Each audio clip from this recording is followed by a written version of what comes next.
Este vídeo é patrocinado pelo livro Mistérios Vampíricos, a arte do vampirismo contemporâneo, de Lorde A. À venda no portal redevamp.com e nas principais livrarias.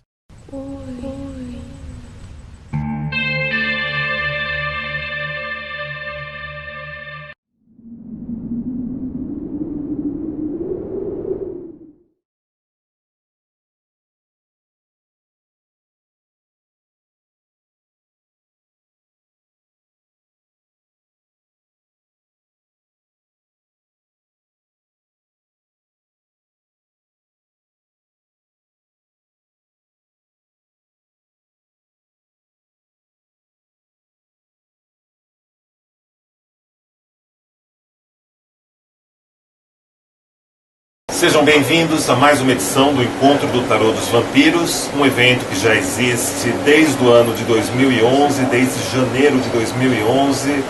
Agora, no próximo ano, vai iniciar o seu quarto ano de atividades, porque eventos, datas especiais contam a partir da fundação, né? Uma contagem diferente de tempo. E a gente está no final do ano de 2013, mês de novembro, mês sempre muito especial, muito interessante em diversos aspectos. Há pouco tempo atrás foi o Halloween, também o Dia do Saci aqui no Brasil. E hoje, no Encontro do Tarô dos Vampiros, nós recebemos nosso segundo convidado muito especial, que veio trazer para todos nós cultura, informação e falar dos dois dos nossos temas favoritos nesse encontro, vampiros e tarô.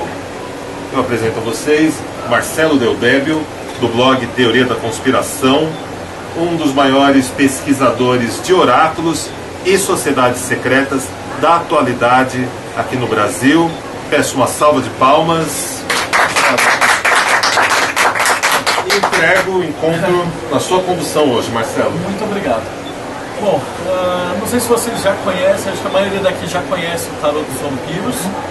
O Lorde pediu, quando na verdade ele ligou e falou assim, poxa, vamos fazer uma palestra, vamos meditar. Eu falei assim, pô, mas o que eu posso falar? Eu falei assim, pô, fala sobre o Tarô dos Vampiros. A ideia desse tarô, ele é um dos tarôs que eu mais gosto. Que a ideia da Bárbara, que foi a autora do tarô, foi de construir um tarô como ele seria na estrutura do tarô se ele tivesse sido escrito por vampiros. Então no tarô clássico a gente tem a jornada do herói e você tem várias cartas que têm uma certa representação.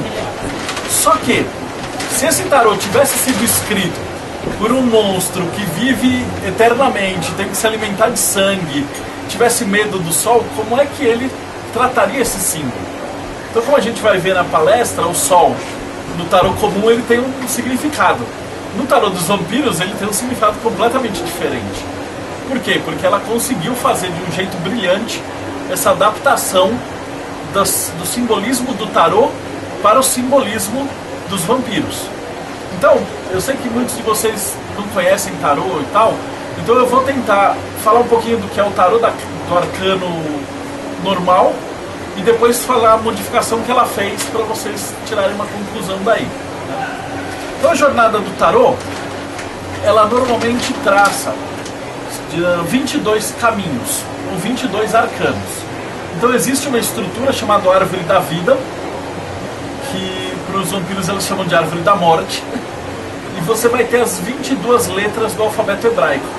E aí cada uma dessas letras vai conectando essas esferas e vai representando um passo no que a gente chama da jornada do herói. Então a gente começa a jornada, ou termina a jornada, porque ele é um ciclo, com o arcano do louco. Então o arcano do louco, normalmente, ele é retratado como um jovem com roupas de mendigo que ele está saindo para atravessar um abismo e tem um cachorro mordendo ele. Então ele representa aquela ideia de que você pode fazer qualquer coisa, um novo início. Então quando você está tirando o tarô e tira um louco, ele representa o começo de uma coisa. Começo do emprego, começo de uma jornada, começo de uma viagem, começo de um namoro, começo de um trabalho, coisas assim.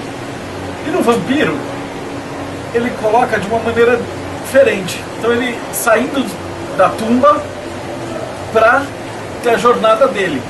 No tarô normal, o cachorro ele vai mordendo o louco. Que significa o quê? Que são aquelas pessoas com razão que não conseguem entender a loucura do impulso do louco. Então você fala assim, poxa, vou viver minha vida fazendo música. Aí seu pai vai virar e falar, mas dá dinheiro? Então eles não compreendem aquela coisa, eu vou escrever poemas, eu vou fazer arte. Então o cachorro ele vai representar o seu amigo. E ele vai estar na perna do louco mordendo e falando assim, não, você vai cair desse abismo. No caso do vampiro, não, ele coloca, como o vampiro ele está separado da sociedade normal, ela representa aqui o cachorro como um protetor. Não significa que, olha, o vampiro não vai ter mais um amigo mortal que vai falar assim, olha, meu, não vai lá chupar sangue que não vai dar certo. Por outro lado, ele só vai se cercar de outros que estão nas sombras. Então ele retrata que o cachorro, ao invés de estar mordendo e atrapalhando o louco na sua caminhada, ele está como um protetor e defensor dele. Então essa é uma sacada simbólica que ela mudou nessa carta. A contraparte do louco é o mago. Então se o louco ele sai para fazer uma coisa que ele nunca fez antes, o mago ele é aquele cara que é o senhor daquilo que ele faz. Então o mago ele é normalmente representado diante de uma mesa, onde você vai ter 4 objetos, né? Uma varinha mágica, um cálice, uma adaga e uma moeda, os 4 elementos. Que representa o quê? Que ele é o senhor daqueles 4 elementos. Então ele vai estar numa posição com as mãos assim, então ele transforma assim na terra como no céu, ou o que está em cima está embaixo, e ele manifesta no mundo material a vontade divina. Então o mago ele vai trabalhar como um representante de uma vontade superior, uma verdadeira vontade. E aqui ele coloca, ele substitui a varinha por uma vela, e ele coloca que o mago é o vampiro muito antigo. Então ele já trilhou todos os lugares, ele já se alimentou de todo tipo de sangue, ele já viveu todo tipo de problema, ele já foi caçado. E ele é representado como aquele, quer ver, ele tem uma visão bem velha, assim, bem no sentido de que ele já está aqui há muito tempo.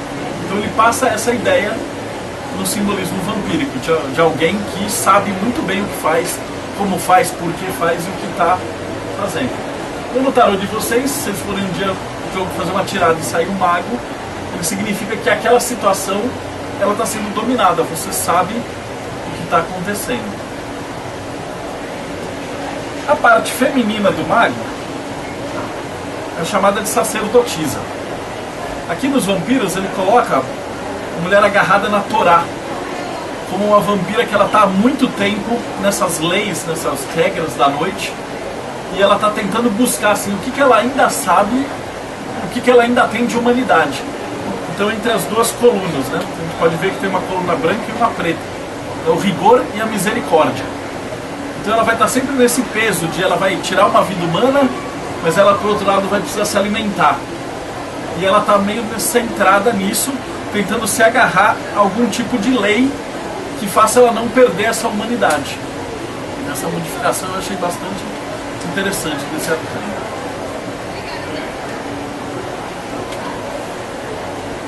A nossa próxima caminhada é a Imperatriz. Então, a Imperatriz ela conecta os dois princípios, masculino e feminino, na árvore da vida. Então ela é sempre representada grávida, ou dando à luz, então diante de florestas ou diante de alguma coisa bem verdejante, e ela sempre vai representar que aquela situação está gerando frutos. Então pode ser uma ideia, um projeto, alguma coisa que você esteja fazendo, dessa junção de polos, ela vai estar gerando alguma coisa. Então a ideia, né, principal, o planeta Vênus, que rege o arcano normal, ele está dizendo essa ideia de vida. A Bárbara e o Corse, eles colocaram aqui um jeito muito interessante. Ela está segurando um feixe de trigo numa mão e um cetro na outra. Então representando, que ela fala, poxa, se essa carta é de fertilidade, e eu sou um vampiro, no tarô essa carta deve ser até um negócio sarcástico e de ironia, porque ela não pode dar à luz nada. O vampiro, na ideia dela aqui, não cria nada, ela nunca vai poder ter um filho. Então ela fica ponderando sobre as escolhas, né? Por um lado ela tem vida eterna, e por outro lado ela saiu do ciclo da vida, ela não pode mais gestar.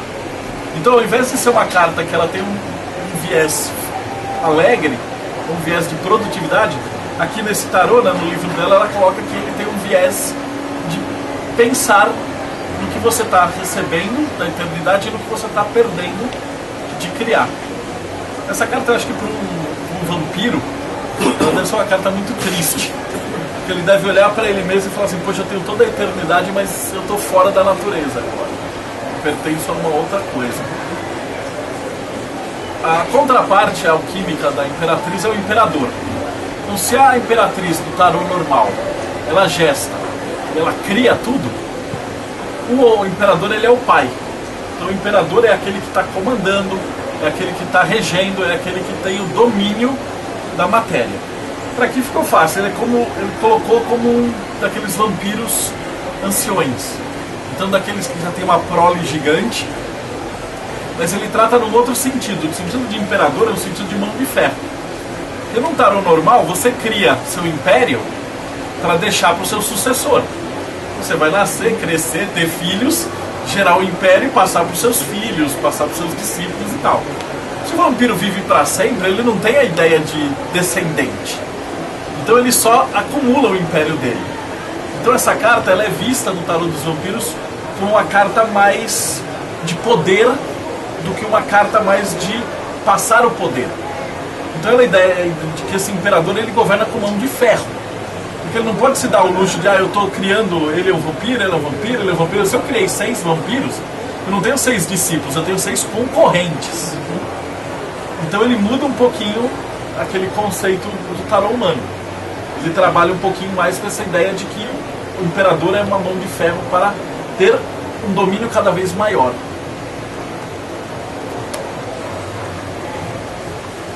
E aqui o Hierofante. No arcano normal, ele trabalha com aprendizado. Então o Hierofante, o Papa, ele é aquele professor. Então ele aparece sempre que você está aprendendo alguma coisa ou trabalhando diante de alguma lei ou regra. Então no tarô acabou se misturando muito nessa parte religiosa. A gente tem muitos tarôs falando do Papa, que antigamente ele era alguém que ditava as leis. Então ele passava as leis como um representante lá de Deus, ou mais antigamente os hierofantes mesmo eram os filósofos. Então eles passavam aquela filosofia, aquele conhecimento para os outros. Então passava uma cadeia de aprendizado. No caso dos vampiros, pela história dela, ele traduz isso como ele ter abandonado as leis mortais e a lei que rege ele é a do sangue. Então ele coloca aqui o mesmo símbolo das chaves do paraíso, só que esse vampiro sabe que ele morreu e virou pozinho. Ele não tem acesso ao paraíso, então a única lei que vai valer para ele é de viver cada dia, depois de cada dia, com o sangue. Coloca isso nessa carta.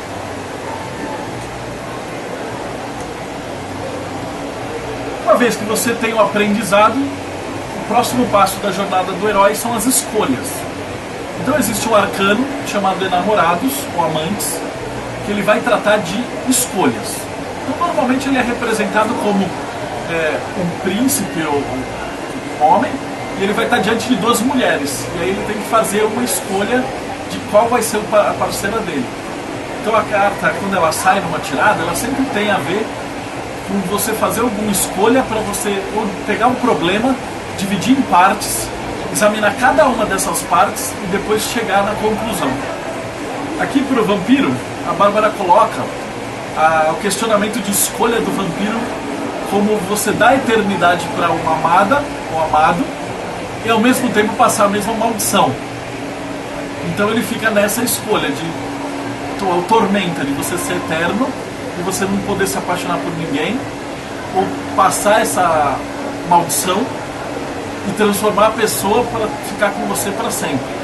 Então é essa ideia da dúvida que é retratada no universo vampírico.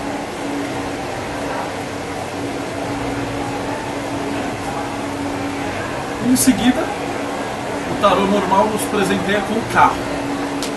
No tarô dos vampiros, ele coloca como a direção. Então essa carta ficou muito parecida na versão vampírica.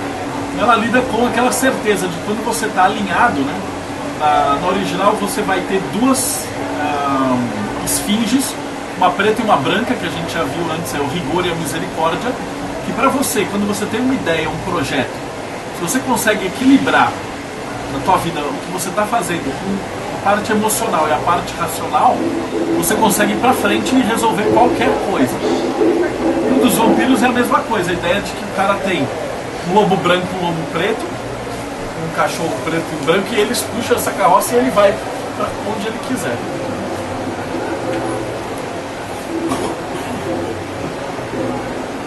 O próximo arcano é o da força.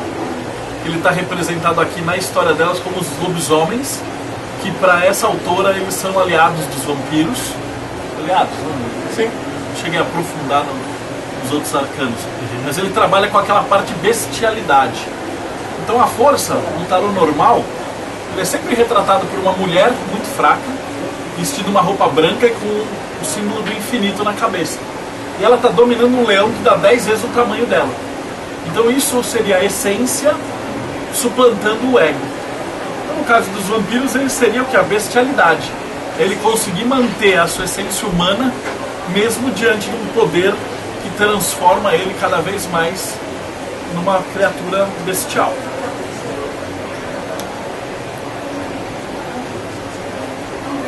O próximo arcano de número 9 é o eremita.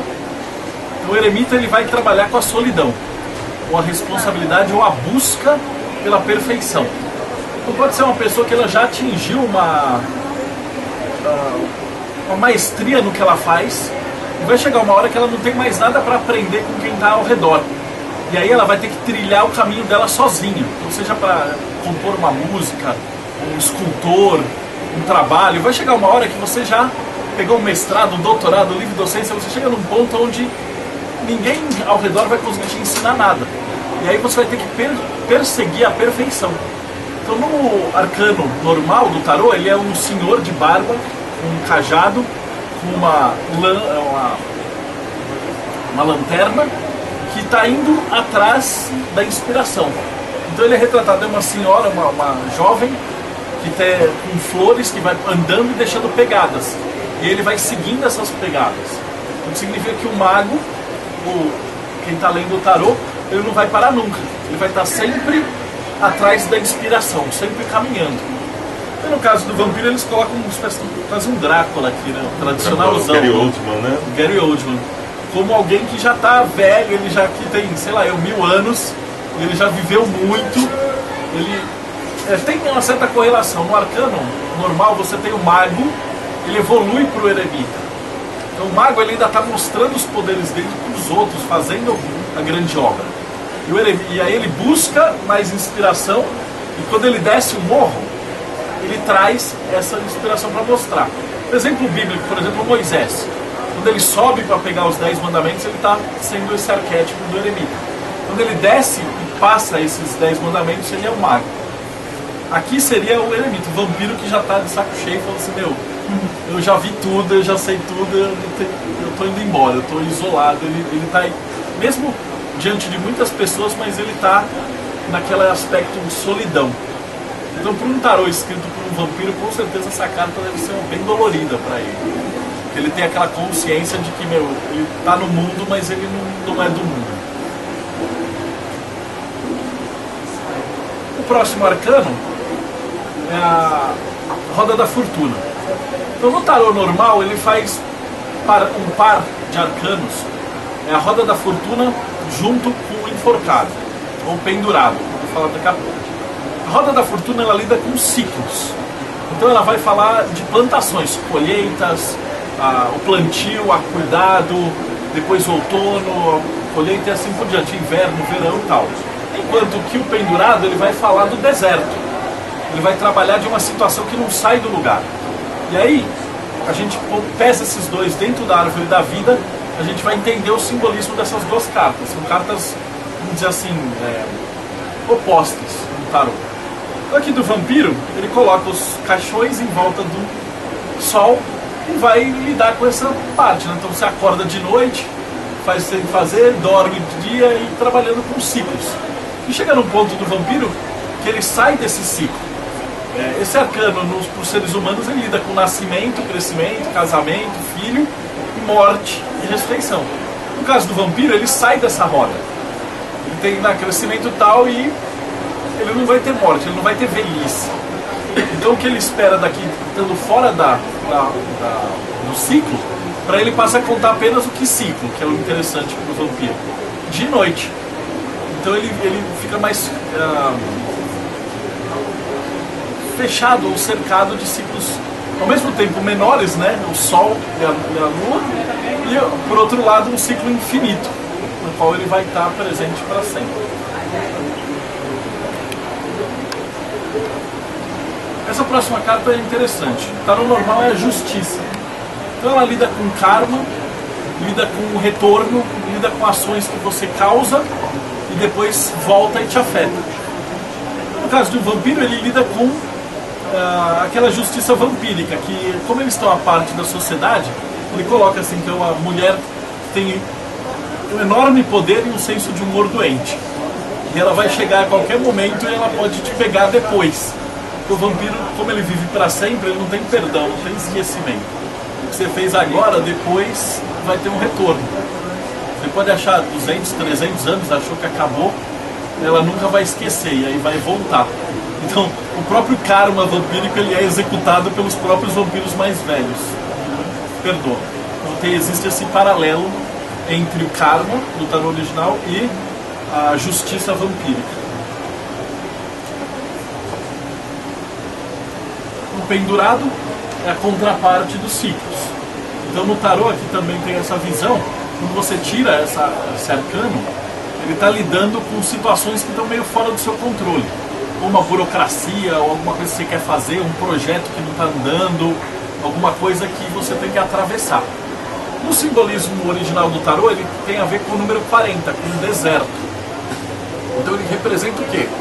Aquele pessoal tentando chegar na Terra Prometida, atravessando o deserto. Onde esse arcano ele evoca aquela fé em algo que você tem certeza que vai ser feito, mas para você chegar nele, ele vai demandar um sacrifício. Então, por exemplo, sei lá, descobriu as terras novas, então você se mete no navio, sai navegando, a única coisa que te garante que vai chegar em qualquer lugar lá é fé. E você está no meio de um deserto, para você chegar num oásis, você tem que ter aquela perseverança de saber que o teu projeto é correto. E aí é interessante no tarô que como todos esses arcanos se ligam, porque esse arcano ele fica do mesmo lado da árvore da vida do mago. Então representa que ou você tem o domínio do que você faz através do arcano do mago e portanto você atravessa esse deserto, ou você vai morrer e vai perecer. No Marsella ele é retratado fazendo um 4 pendurado. Por quê? Porque quando você vira o arcano, ele se torna um imperador. Então ele é aquela ideia de que ou você tem a energia do mago, realiza o seu projeto e finaliza e se torna um imperador, ou você vai ficar pendurado e morrer. Aqui simboliza aquela coisa bonitinha, essa coisa dos vampiros que dormem pendurados, né? Não é uma carta com uma profundidade tão grande quanto as outras. Aqui a morte. A morte no tarô ela representa fim. Não é uma carta ruim, apesar das pessoas terem o maior medo dessa carta, né? Todo filme que aparece, vai chegar o cara lá, põe uma carta da morte e fala: fizeram uma macumba pra você, vai morrer. Mas não é, a ideia da morte é que é um fim de qualquer ciclo. Então, por exemplo, você está na faculdade, se formou, se você for fazer uma tirada de tarô, sai a morte. Você fala: porra, mas eu acabei de me formar, como é que sai a morte? Porque ela determina o fim de um ciclo, depois o começo do outro. Tudo no tarô é uma coisa cíclica. Então você vai morrer, renascer, todos os períodos da sua vida, dentro de símbolos. No caso dos vampiros, a morte é a morte. Então ele coloca lá o vampiro aguardando e o sol nascendo. Então essa carta ela representa um fim, mas eu imagino que também para um universo vampírico, essa carta ela teria um peso muito maior do que para o universo mortal. Porque se é o fim, você não vai ter dia seguinte. Se o sol aparecer, adeus. Bacana mesmo. Parte 14 é temperança.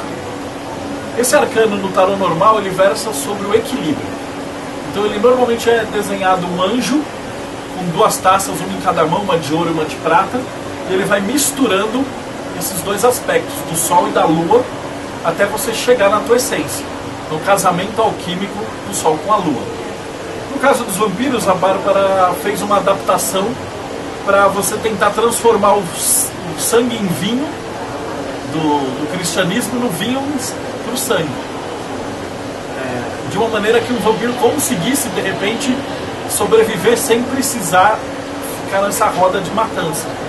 Então seria essa busca pelo Santo Graal, que dentro da alquimia é o estado de Tiferet, o estado do sol.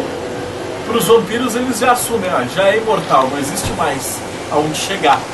Então aqui seria uma transição de retorno, de uma volta à humanidade. Também ficou muito bonito. E o desenho colabora bastante. Teve cores fantástico. Muito legal, né? Aqui um outro arcano que o pessoal morra de medo, né? O arcano do diabo. Então no normal, às vezes você vai na caderneta abaixo, o diabo fala assim, fizeram macumba pra você. Aí eu tenho que fazer alguma coisa.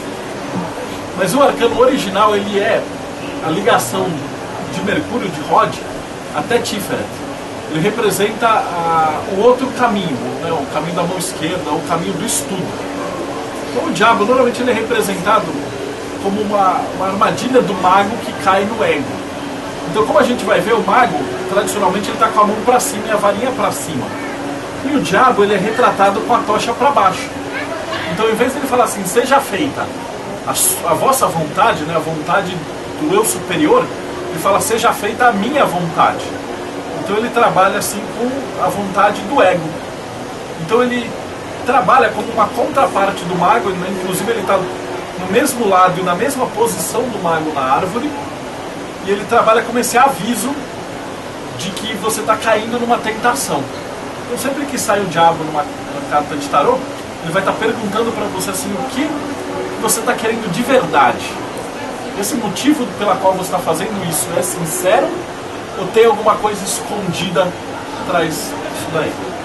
E aqui ele coloca, né, como um vampiro caçador mais velho se alimenta do sangue dos outros vampiros.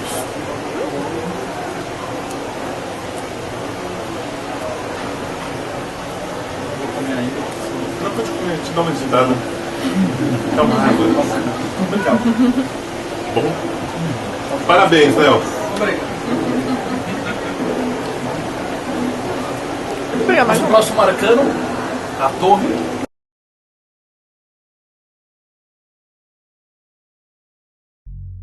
Se você gostou desse vídeo, deixe um curtir, compartilhe-o com pessoas afins e visite sempre nosso portal www.redevamp.com.